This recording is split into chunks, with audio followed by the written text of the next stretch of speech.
कि शाम तक सुबह की नजरों से उतर जाते हैं, इतने समझौतों पे जीते हैं कि जमीर भी मर जाते हैं। दिल्ली फ्लड कंट्रोल अथॉरिटी की बैठक तो 2 साल से नहीं हुई, मगर विजिलेंस की फाइलें ओवरनाइट सर्च की गई तो मेरे विचार से, और ये सर 16 और 17 मई की रात का था, तो मानी हुई बात है जब ऐसी परिस्थिति नजर आएगी तो उसके 1-2 दिन के अंदर अध्यादेश की आवश्यकता महसूस होगी। यहां मैं एक और बात भी कहना चाहता हूं कि ब्यूरोक्रेसी पे नियंत्रण की बात आम आदमी पार्टी की सरकार के द्वारा की जाती है, तो ये लोग तो अपनी एक पैरेलल ब्यूरोक्रेसी भी बना चुके हैं, क्योंकि अनेक प्रकार के समाचार पत्रों में आया है कि कई ऐसे लोग जो कि आम आदमी पार्टी के पदाधिकारी हैं, वो सरकारी पदों पर भी विद्यमान हैं और सरकारी पदों पर रहते हुए सरकारी शक्तियों का भी उपयोग कर रहे हैं।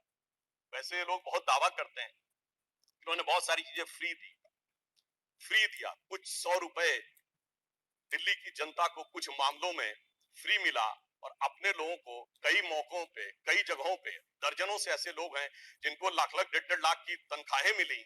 और यदि आरोपों को देखा जाए तो करोड़ों रुपए के घोटालों के आरोप हैं। एक कहावत होती है, माले मुफ्त दिले बेरहम। तो मैं कहना चाहूंगा इनकी तो स्थिति यह है कि माले मुफ्त दिले बेरहम, दिल्ली पे सितम और करोड़ों हजम। कि दिल्ली के मुख्य सचिव ने दिल्ली के मुख्यमंत्री आवास के अंदर अपने साथ मैन हैंडलिंग का आरोप लगाया। मेरे विचार से पूरे भारत के इतिहास में ऐसा कोई उदाहरण नहीं होगा कि इस प्रकार की बात, इस प्रकार का आरोप लगा हो और वह भी मुख्यमंत्री की उपस्थिति में लगा हो। यह दर्शाता है कि ब्यूरोक्रेसी को नियंत्रण करने की जो छटपटाहट है, उसमें वास्तविकता में वो फितरत क्या है। और मैं एक टेक्निकल पॉइंट कहना चाहता हूं, दिल्ली का कोई स्टेट कैडर नहीं है। जैसे राज्यों का कैडर होता है तो राज्य का मुख्यमंत्री उस कैडर को नियंत्रित करता है। जो आईएएस और आईपीएस अधिकारी होते हुए यूनियन टेरिटरी कैडर में आते हैं, जब वो सारे राज्यों में, सारी केंद्र शासित राज्यों में उनका स्थानांतरण हो सकता है, तो मैं आपके माध्यम से विपक्ष से पूछना चाहता हूं, यदि दिल्ली के एक अधिकारी का ट्रांसफर गोवा होना है और दिल्ली के सीएम की उस पर एब्सोल्यूट अथॉरिटी होगी, तो यह कैसे संभव हो सकता है? इसलिए यह आवश्यक है कि इस विषय के ऊपर केंद्र सरकार की शक्तियां परिभाषित हो। अब एक दूसरी बात भी, दिल्ली में स्टेट कैडर भी नहीं है। यानी जैसे स्टेट पब्लिक सर्विस कमीशन होता है और राज्य के कैडर होते हैं, तो यहां भी दानिश कैडर है। यानी दानिश कैडर में भी 3-4 यूनियन टेरिटरी आती है, दमन दीव और अन्य। अब दानिश कैडर के एक अधिकारी की जरूरत यदि अंडमान में या दमन दीव में भी होगी और दिल्ली का मुख्यमंत्री यह तय करेगा, तो क्या यह संवैधानिक दृष्टि से उचित है? इसलिए मैं कहना चाहता हूं कि माननीय गृह मंत्री जी ने जो यह विषय रखा है वो पूरी तरीके से उचित है। अब दुरुपयोग की बात में मैं एक और बात कहना चाहता हूं, इनकी वार्षिक मंशा क्या थी। दिल्ली में एक जनरल फाइनेंशियल रूल 2019 है, जो ये कहता है कि 10 करोड़ रुपए से अधिक का अगर किसी भी प्रकार का व्यय होगा तो वो मंत्री की शक्ति से बाहर होगा और वो एलजी के पास जाएगा। महोदय, इनके मुख्यमंत्री जी का जो मकान या वजीर आला का अजीमुशान महल बनाने के लिए जो बिल बने साहब, वो पूरे उसके एक साथ नहीं बने। 10 करोड़ से कम के 8.5, 8, 7.5, 9 करोड़ रुपए के डिफरेंट बिल बने। और एक मद ऐसा है जिसमें कि मुख्यमंत्री कार्यालय के कर्मचारियों के लिए, महोदय जानते कितने का बिल बना? 9.99 करोड़। यानी 0.01 से कैसे बचा जा सकता है कि टेंडर न करना पड़े, मन मुताबिक खर्चे कर लिए जाएं। यह दर्शाता है कि नियमों के प्रति और ब्यूरोक्रेटिक नियमों के प्रति इनके मन में क्या आस्था है। और इतना ही नहीं, दिल्ली मेट्रो के लिए तो वृक्ष काटने की परमिशन वर्षों तक नहीं मिलती थी, मगर मुख्यमंत्री आवास के लिए वृक्ष काटने की परमिशन उनको मिल जाती। अब इसके साथ मैं एक और बात कहना चाहता हूं, एक नैतिकता, सैद्धांतिकता का सवाल उठाया जाता है। तो मैं कोट करना चाहता हूं कि दिल्ली के मुख्यमंत्री जी ने, जिनका वो आलीशान शीश महल बना हुआ है, उन्होंने 27 अक्टूबर 2013 को शीला दीक्षित जी के विषय में लिखा था ट्वीट, और उनको मैं कोट कर रहा हूं। उन्होंने कहा कि दिल्ली की मुख्यमंत्री शीला दीक्षित जी के घर में 10 एसी लगे हैं, मैंने तो सुना है कि बाथरूम में भी एसी लगे। कौन भरता है इस एसी का बिल? और आगे वो कहते हैं, मेरा तो कलेजा कांप उठता है ये सोचकर कि दिल्ली की 40% जनता झुग्गियों में रहती है, तो कोई मुख्यमंत्री ऐसे आलीशान घर में कैसे रह सकता है। मैं कहना चाहता हूं, देखिए, केजरीवाल जी का कलेजा कापा हो या ना कापा हो, रूह कापी हो ना कापी हो, रूह है क्या है, किसकी रूह है, उस पर मैं टिप्पणी नहीं करना चाहता, मगर मैं एक बात जरूर कहना चाहता हूं कि शीला दीक्षित जी जहां भी होंगे उनकी रूह को बहुत तकलीफ हो रही होगी कि जब उनके ऊपर ऐसी बातें करने वालों के साथ वो सारे लोग आज आकर खड़े हुए होंगे। वैसे वैसे महोदय, उनके घर में 10 एसी थे, यहाँ तो 15 टॉयलेट भी है। और इतना ही नहीं, एक एक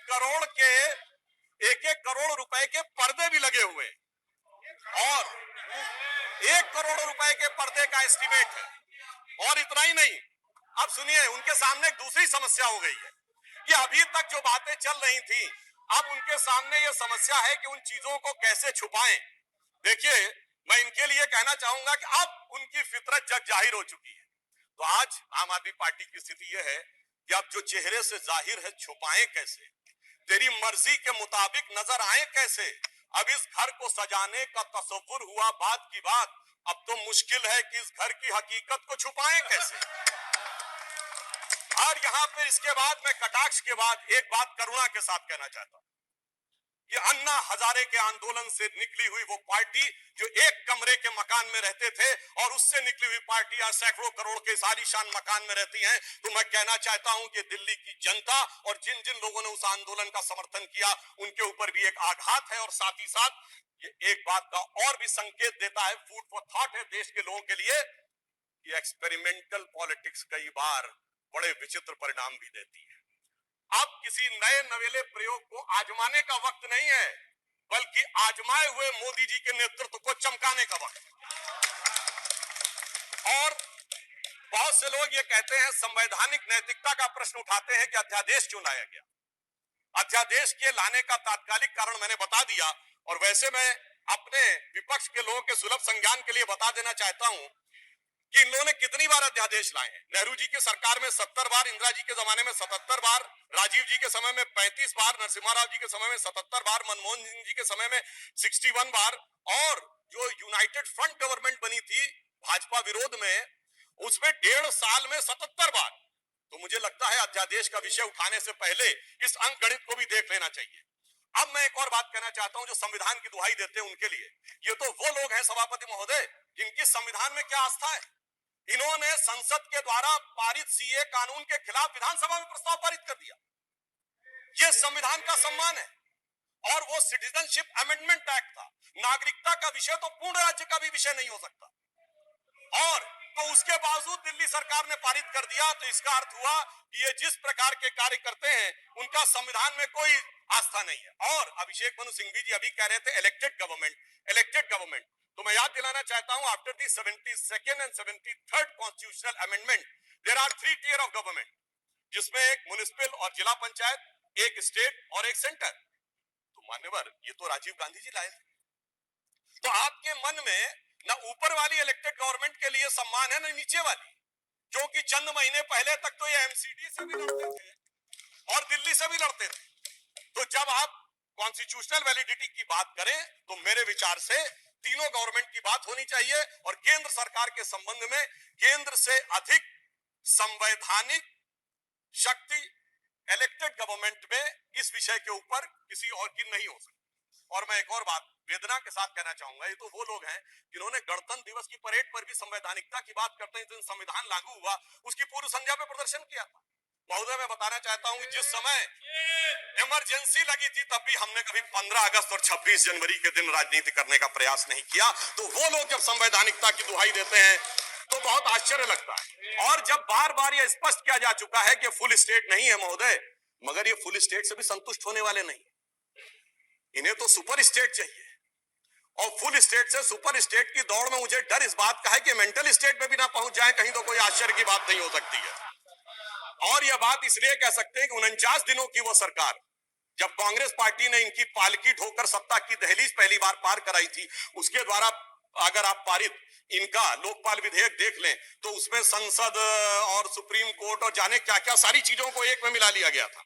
और मैं एक बात और कहना चाहता हूं, ये तो वो पार्टी देश का संविधान छोड़िए, अपनी पार्टी के संविधान में आस्था नहीं रखती।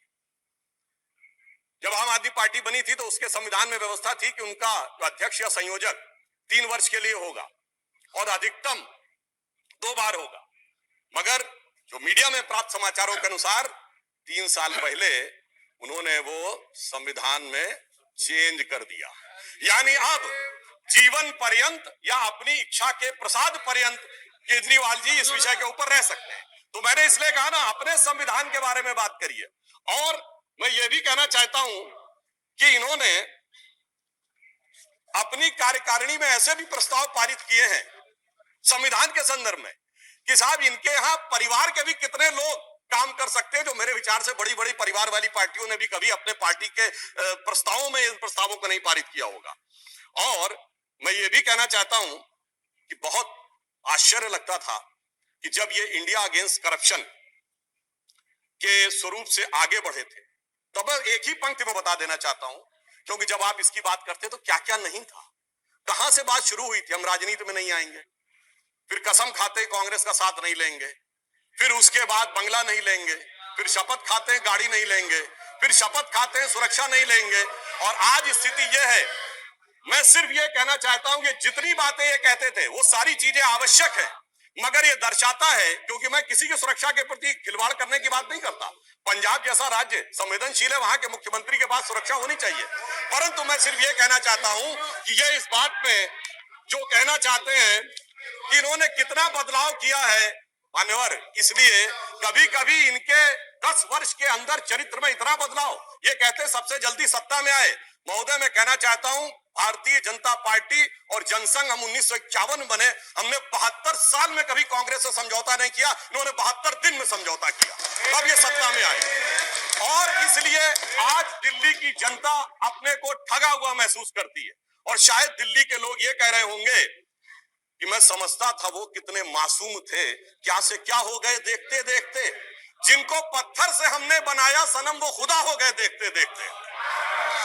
और मैं एक और बात भी कहना चाहता हूं संक्षेप में, मेरे विचार से इनको अध्यादेश पढ़ना चाहिए, संविधान पढ़ना चाहिए और दिल्ली का अधिनियम पढ़ना चाहिए, क्योंकि अपने वो कहते हैं सबसे पढ़े लिखे मुख्यमंत्री।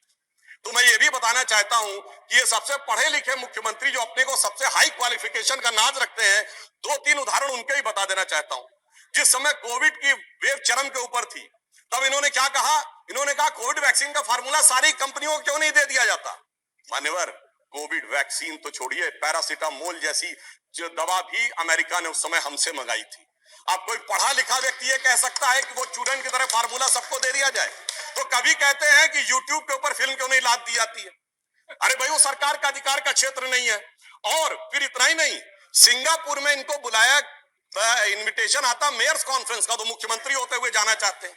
तो मेरे विचार से कम इनको थोड़ा पढ़ना लिखना चाहिए। और एक पढ़ने लिखने पे एक तथ्य मैं जरूर बताना चाहूंगा, जब न्यूयॉर्क टाइम्स अखबार में इनकी तारीफ निकली थी, तो इनके मुंह से निकल गया था कि दुनिया का सबसे बड़ा अखबार, और उसमें इतनी तारीफ निकलवाना आसान नहीं है, वैसे निकलवाना शब्द निकल गया था। मगर मैं पढ़े लिखे मुख्यमंत्री को यह भी बताना चाहता हूं महोदय कि न्यूयॉर्क टाइम्स दुनिया का सबसे बड़ा अखबार नहीं है, वो है यमुनी शिंबुन जापान का। अमेरिका का भी सबसे बड़ा अखबार वो नहीं है, यूएसए टुडे। और इतना ये समझिए, इतना ही नहीं, भारत का times of India, Dainik Bhaskar, और वो भी उनसे अधिक है। तो मैं सिर्फ ये बताता हूं, अरे भाई जिस अखबार का नाम लेते हैं कम से कम उनको तो पढ़ लेना चाहिए था। मैं आपको अधिक समय न लेते हुए मैं सिर्फ ये कहना चाह रहा हूं महोदय कि इनको ना पढ़ाई से मतलब है, इन्हें ना पढ़ाई से मतलब है, न लिखाई से मतलब है, इन्हें तो बस कमाई से मतलब है, और वो भी ऊपर वाली कमाई से। और अंत में मैं कहना चाहता हूं सर, अंत में एक लाइन और कहना चाहता हूं कि आज सब लोग मिले, आम आदमी पार्टी और कांग्रेस एक साथ मिले, भारत की सबसे पुरानी पार्टी, पुरानी धुरानी पार्टी, नई पार्टी, नई नवेली पार्टी, अजब अलबेली पार्टी, सब मिलकर एक हो गए। मगर प्राप्त क्या किया, दोनों ने सिद्धांतों से समझौता किया, और कांग्रेस ने भी इतना सयाना दांव चला कि इन्होंने अगर उनका हाथ पकड़ के दिल्ली अध्यादेश पे समर्थन लिया हो तो अविश्वास प्रस्ताव ले आए, लीड उनको मिल गई। तो इसलिए मैं कहना चाहता हूं अंत में कि इन लोगों को आखिर में क्या प्राप्त हुआ, ये पंक्ति कह के समाप्त करता हूं कि इनको विधेयक भी नहीं मिला और सम्मान भी नहीं मिला, यानी इज्जत भी गई, बात भी नहीं मिली। तो एक पंक्ति कहता हूं, न तुम ही मिले, आप लोगों के लिए लागू है, न तुम ही मिले न मयस्सर तुम्हारी दीद हुई, दीद मतलब साइट, न तुम। वक्ता महोदय का वक्तव्य सुना तो मुझे विचित्रता का अनुभव हुआ और संपूर्ण विपक्ष को देखकर विस्मय हो रहा है। विचित्रता इसलिए कि उन्होंने कहा कि I have not seen any parallel